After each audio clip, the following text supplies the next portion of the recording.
നിങ്ങളെ ഞാൻ രണ്ട് ബോബൻ കേസ് പരിചയപ്പെടുത്താമേ. ഇത് നീണ്ടു നിൽക്കുന്നത് സാധാ മെഷീൻ്റെ ബോബൻ കേസ്, ഇത് അംബർല മെഷീൻ്റെ ബോബൻ കേസ്. ഇനി നിങ്ങൾക്ക് സാധാ മെഷീനും അംബർല മെഷീനും ഏതാണെന്ന് അറിയണ്ടേ? ഇത് അംബർല മെഷീൻ, ഇതിൻ്റെ ബോബൻ കേസാണ് ഈ കാണുന്ന ഇത്. അതായത് ഈ കാലില്ലാത്ത ഇത് ഇവിടെ ഇരിക്കട്ടെ, ഇവിടെ വെക്കാം കേട്ടോ. ഇത് അംബർലായ്ക്കും ഉപയോഗിക്കാം. ഈ ജുക്കി പവർ മെഷീനും ആ ബോബൻ കേസ് തന്നെ നമുക്ക് ഉപയോഗിക്കാം. ഈ നീണ്ടു നിൽക്കുന്ന ബോബൻ കേസ് കണ്ടോ, ഇത് ഉപയോഗിക്കുന്നതാണ് സാധാ മെഷീൻ. നിങ്ങളെല്ലാവരും കണ്ടുകൊണ്ട് എല്ലാവരും ഈ മെഷീൻ, ഈ ബോബൻ കേസ് ഉപയോഗിക്കുന്നുണ്ട്. എന്നാൽ ഈ ബോബൻ കേസിന് ഒരു പ്രത്യേകതയുണ്ട്, ഇന്ന് വരെ യൂട്യൂബിൽ ആരും പറഞ്ഞു തന്നിട്ടില്ല.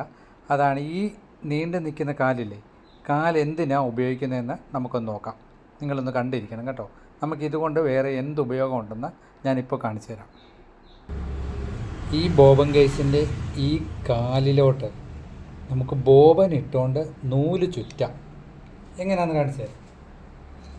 നൂല് നമ്മൾ ഇങ്ങനെ ചുറ്റിയെടുക്കുന്നു. ഇനി നമുക്ക് ചുറ്റിയെടുക്കാം.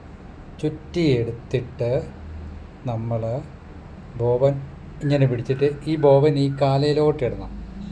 ഇട്ടിട്ട് ഇപ്പം ഞാൻ കാണിച്ചു തരാം. കണ്ടോ,